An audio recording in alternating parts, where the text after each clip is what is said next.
मैं चाहूंगा कि आखिरकार ये ऐसा कैसे होता है कि एक व्यक्ति 75,000 करोड़ रुपया कमा लेता है। ये शेयर का जो धंधा है वो ऐसा कैसा धंधा है, ये असल में किसी के समझ में नहीं आता है। क्योंकि लोग तो बहुत सारे लोग ऐसे हैं जो शेयर के अंदर डूब गए, दिवालिया हो गए, कंगाल हो गए। और अडानी जैसे लोग हैं जो एक दिन के अंदर 75-70 हजार करोड़ रुपया कमाने का काम कर रहे हैं। तो थोड़ा ये तिलिस्म को खोलने का काम अगर आप करेंगे। और ये जो बहस थी उस समय की डॉक्टर लोहिया के जमाने की, क्या वो इररिलेवेंट हो गई है? क्या उस बहस के अंदर पढ़ना नहीं चाहिए? क्या वो समय की बर्बादी है? ये एक महत्वपूर्ण सवाल है। मैं चाहूंगा कि आप इसके ऊपर टिप्पणी करें। प्रोफेसर अरुण कुमार जी। देखिए, हमें समझना होगा कि जो गैर बराबरी होती है वो 3 प्रकार की होती है। एक तो कंजम्पशन में होती है, एक इनकम में होती है और एक वेल्थ में होती है। तो जो कंजम्पशन की जो इनइक्वालिटी होती है वो सबसे कम होती है, उसके ज़्यादा इनइक्वालिटी होती है, गैर बराबरी होती है इनकम इनइक्वालिटी, और सबसे ज़्यादा इनइक्वालिटी होती है वेल्थ में इनइक्वालिटी। और वेल्थ में जो इनइक्वालिटी होती है उसके चलते हुए बाकी भी जो दोनों इनइक्वालिटी वो बढ़ती चली जाती है, क्योंकि जो कैपिटल है उससे आप अपनी आमदनी बढ़ाते हैं। अभी जो अडानी का हुआ कि उन्होंने एक दिन में किया, तो एक तरह से कहा जाए तो पेपर वेल्थ है। जो पेपर वेल्थ का मतलब है कि आपका जो स्टॉक मार्केट में दाम है आपकी कंपनियों का वो बढ़ गया, तो उसको हम कमाई नहीं कहते, उसमें कहते हैं कि पेपर वेल्थ बढ़ गई, क्योंकि वो पेपर वेल्थ कल गिर भी सकती है। तो इसलिए हमें जो फोकस करना चाहिए वो फोकस करना चाहिए इनकम इनइक्वालिटी पे और कंजम्पशन इनइक्वालिटी पे। तो अभी जैसे कि 2018 में दिल्ली का सोशो इकोनॉमिक सर्वे आया था, तो दिल्ली के सोशो इकोनॉमिक सर्वे में ये बताया कि दिल्ली में 98% जो परिवार है वो 50,000 रुपये से कम खर्च करते हैं, और जो 90% परिवार हैं वो 25,000 रुपये से कम खर्च करते हैं। अब दिल्ली की प्रति व्यक्ति आय तो भारत की प्रति व्यक्ति आय से 2.5 गुना ज़्यादा है, तो इसलिए अगर हम 2.5 से उसको भाग कर दें तो ये पता लगेगा कि हमारे देश में 98% परिवार जो हैं वो 20,000 रुपये से कम खर्च करते हैं, और 90% परिवार 10,000 रुपये से कम खर्च करते हैं। और अगर इसकी तुलना हम करें कि जो वर्ल्ड बैंक की पॉवर्टी लाइन जो $2.15 की है, $2.15 की है, तो वो आती है कि परिवार की आमदनी अगर 13,000 रुपये से कम है तो वो गरीब है। तो यानी कि ज़्यादातर लोग हमारे देश में जो है वो गरीबी के कगार पे खड़े हुए हैं, और कुछ लोग हैं जो खासकर बिजनेस से जुड़े हुए हैं, उनकी आमदनी बहुत ज़्यादा हो गई है, क्योंकि जो कैपिटलिज्म है वो क्रोनिज्म पे चलता है। यानी कि जितनी आपकी साठ गांठ है, जो सरकार में लोग हैं, जो सत्ता में लोग हैं, जो ब्यूरोक्रेसी है, तो उससे जब साठ गांठ होती है तो आपको कंसेशन मिलते हैं बहुत सारे। तो अडानी को अगर आप देखें तो अडानी कैसे इतने अमीर हुए इतनी जल्दी, मतलब आज से समझिए कि 10 साल पहले उनकी कोई खास गिनती नहीं थी भारत में, अब वो अंबानी से भी ज़्यादा अमीर हो गए, दुनिया के तीसरे सबसे बड़े अमीर हो गए। तो उनकी संपत्ति आई कहाँ से? अगर आप देखें तो जैसे जेफ बेजोस हैं, और अमेरिका में जो टेक्नोलॉजी वाले हैं जो एकदम से $100 बिलियन के ऊपर के हो गए, तो उन्होंने कोई टेक्नोलॉजी निकाली, नई टेक्नोलॉजी, जिसके आधार पे अडानी ने या अंबानी ने कोई नई टेक्नोलॉजी तो निकाली नहीं। तो उनका जो बढ़त हुआ है वो इस आधार पे हुआ है कि उन्होंने बहुत सारे एसेट्स इकट्ठा किए। अब अंबानी है, उन्होंने 1970s 80s में उस समय कहा गया कि बहुत सारा उनको बेनिफिट मिला जिस सरकार से, तो इसलिए उनकी संपत्ति बढ़ी।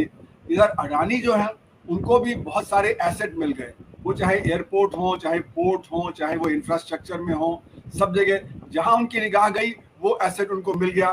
तो इससे उनकी संपत्ति बहुत तेजी से बढ़ी, और संपत्ति के साथ साथ आमदनी भी उनकी बढ़ी। तो ये जो क्रोनिज्म है ये कैपिटलिज्म का एक अभिन्न अंग है। यहाँ पे क्रोनिज्म से आपको जो एसेट मिल जाते हैं उससे आपकी आमदनी और बढ़ती चली जाती है।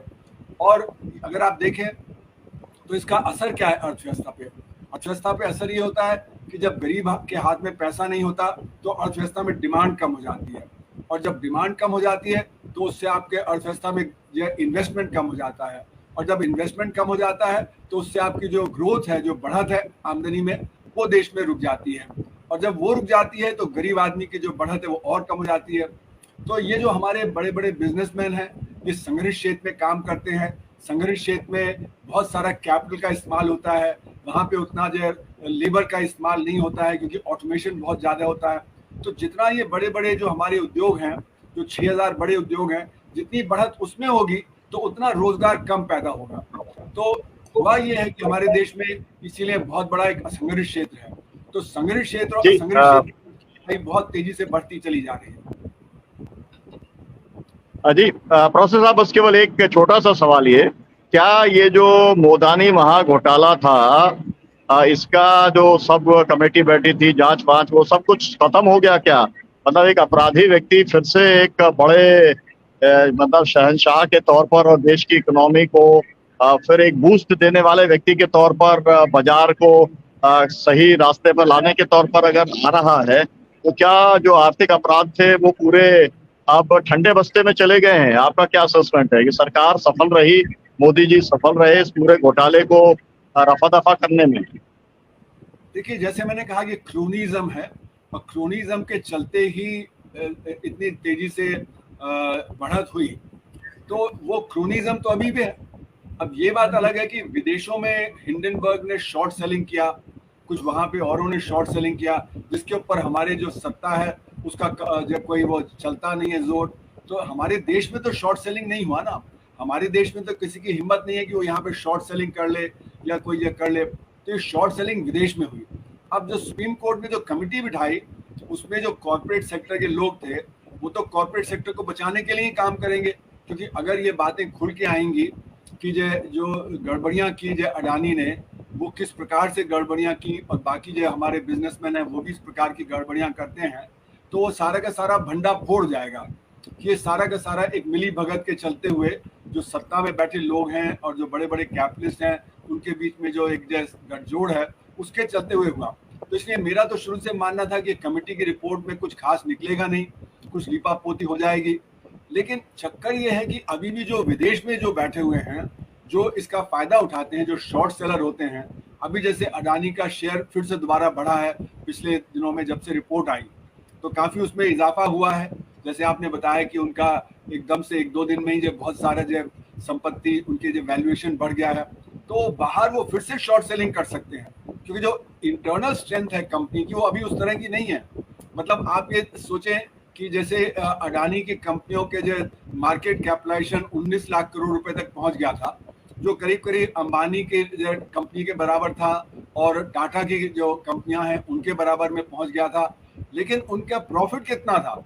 उनका प्रॉफिट तो 35,000 करोड़ के करीब था, जबकि जो अडानी, अंबानी है और टाटा है, उनका बहुत ज्यादा था। उनका एम्प्लॉयमेंट कितना था? वही 35-40 हजार लोगों का एम्प्लॉयमेंट था, जबकि टाटा में और अंबानी वगैरह में बहुत ज्यादा था। तो ये दिखा रहा है कि जो हमारा जो अडानी की कंपनियों का जो शेयर प्राइस था वो बहुत अति ज्यादा था। और वो क्यों ज्यादा था? क्योंकि वहां पे जो हिंडनबर्ग ने कहा था वो सारी चीजें शायद जायज थी।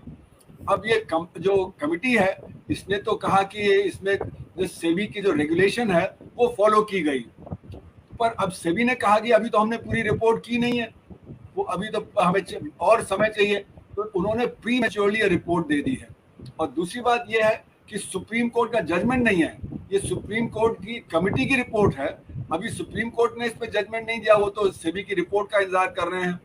तो इतने बीच में फिर से जब प्रॉब्लम खड़ी हो सकती है, अगर अडानी का शेयर ऐसे ही जब बढ़ता चला जाएगा तो फिर से शॉर्ट सेलर्स परेशानी क्रिएट कर सकते हैं। तो एक इंस्टेबिलिटी का चांस है मुझे लगता है मार्केट में, क्योंकि जो विदेशी लोग हैं उनके ऊपर हमारी सरकार का, हमारे जो बड़े बड़े नेता हैं उनका कब्जा नहीं है, वो नहीं कर सकते। पर ये कोशिश जरूर कर रहे हैं सबके सब कि वो अडानी की कंपनियों में जो गिरावट आई थी वो गिरावट ना हो। तो एक GQG कंपनी है जिसको एक मिस्टर जैन चलाते हैं टेक्सास से, तो उन्होंने पहले $2 बिलियन का इन्वेस्टमेंट किया, 15,000 करोड़ रुपए का। अब उन्होंने करीब $1 बिलियन का और इन्वेस्टमेंट किया। और अडानी साहब सारी दुनिया में घूम रहे हैं, वो कन्विंस कर रहे हैं और जो बड़े बड़े पैसे वाले हैं कि आप हमारी कंपनियों में इन्वेस्ट करें। तो लोग क्यों इन्वेस्ट करेंगे? वो इसीलिए इन्वेस्ट करेंगे क्योंकि उनको लगता है कि क्रोनिज्म के चलते हुए अडानी पे कोई आंच नहीं आएगी और उनका जो बिजनेस चलता रहेगा जैसे कि पहले चल रहा था। तो वो तो यही कोशिश करेंगे। तो ये जो हुआ अडानी के जो कंपनी का, तो अब ये पैसा आ कैसे रहा है? आप ये देखिए कि जब उनका FPO आया था 27 जनवरी को और जो 31 जनवरी को पूरा हुआ और फिर उसको विड्रॉ कर लिया गया, वो हमें दिखाता है कि अडानी का मोडस ऑपरेंडाई क्या था। अब 27 जनवरी को जब अजय अडानी की कंपनी का जो शेयर मार्केट में दाम था वो था 2700। जब 2700 था तो 3200 पे कोई क्यों खरीद रहा था? वो जाहिर है कि कोई असली इन्वेस्टर नहीं खरीद रहा था, वो तो इन्हीं का पैसा घूम फिर के वापस आ रहा था, जिसको राउंड ट्रिपिंग कहा जाता है कि आप पैसा निकालिए ब्लैक का और उसको वापस डाल दीजिए। और उस दिन 31 को, उस दिन जब बड़े बड़े जो लोग हैं, अमीर लोग भारत के, उनको कहा गया कि आप इन्वेस्ट करें, तो जो नाम आए हैं जिंदल के और सुनील भारती मित्तल के वगैरह वगैरह, सबने 500,000 करोड़ डाला, जिससे कि जो पूरा हो जाए उनका जो एफपीओ। तो एफपीओ तो पूरा हो गया, पर वो क्यों हुआ? क्योंकि क्रोनिज्म दिख रहा है कि उनके दबाव था। नहीं तो जो ये स्वाब इन्वेस्टर्स हैं, वो जो चीज बाजार में 2900 की मिल रही है वो 3200 में क्यों खरीद रहे हैं? प्रेशर में खरीद रहे हैं। तो ये दिखाता है कि जो पैसा जो अडानी की कंपनियों में लगा, वो एक तो पॉलिटिकल प्रेशर से लगा, क्रोनिज्म है, और दूसरा जो राउंड ट्रिपिंग किया गया कि यहाँ से ब्लैक का पैसा बाहर निकाला गया और उसको वापस लाया गया। तो हालांकि अडानी की ताकत ये आप देखिए कि मॉरिशस ने कह दिया कि नहीं, शेल कंपनी नहीं है। जो उनके भाई विनोद अडानी जो बाहर हैं दुबई में, जो ये शेल कंपनियां वगैरह चलाते हैं, जिसके जरिए ये ब्लैक का पैसा आ जाता है। तो ये सारी जो चीजें हैं, इसकी जो रिपोर्ट है, अभी मैंने देख रहा था सुप्रीम कोर्ट वाली रिपोर्ट, तो वो कह रहे हैं कि अभी रूल्स बदल दिए गए थे। 2018 में रूल बदला गया, 2021 में रूल बदला गया, और इसलिए हम जो पता नहीं कर पा रहे हैं कि क्या ये हुआ है खेल। तो अभी रिपोर्ट ने ये नहीं कहा कि कुछ नहीं हुआ, वो कह रहे हैं कि जो रूल्स बदले गए उसके अनुसार सेबी का जो रेगुलेटरी मैकेनिज्म है वो सही था। पर अगर ये मान लिया जाए कि ये जो रूल्स थे, जो जैसे कि मतलब जो पब्लिक होल्डिंग वाला रूल है और बाकी जो रूल्स हैं, अगर ये मान लिया जाए कि वो रूल्स जो सही थे जो पहले थे, तो उसके हिसाब से तो जो इनको तहकीकात करके पता करना चाहिए कि क्या जब ये रूल्स वगैरह में चेंज किया, क्यों चेंज किया। तो इसलिए अभी ये कहना कि सब क्लियर हो गया है, अभी हम नहीं कह सकते। जी।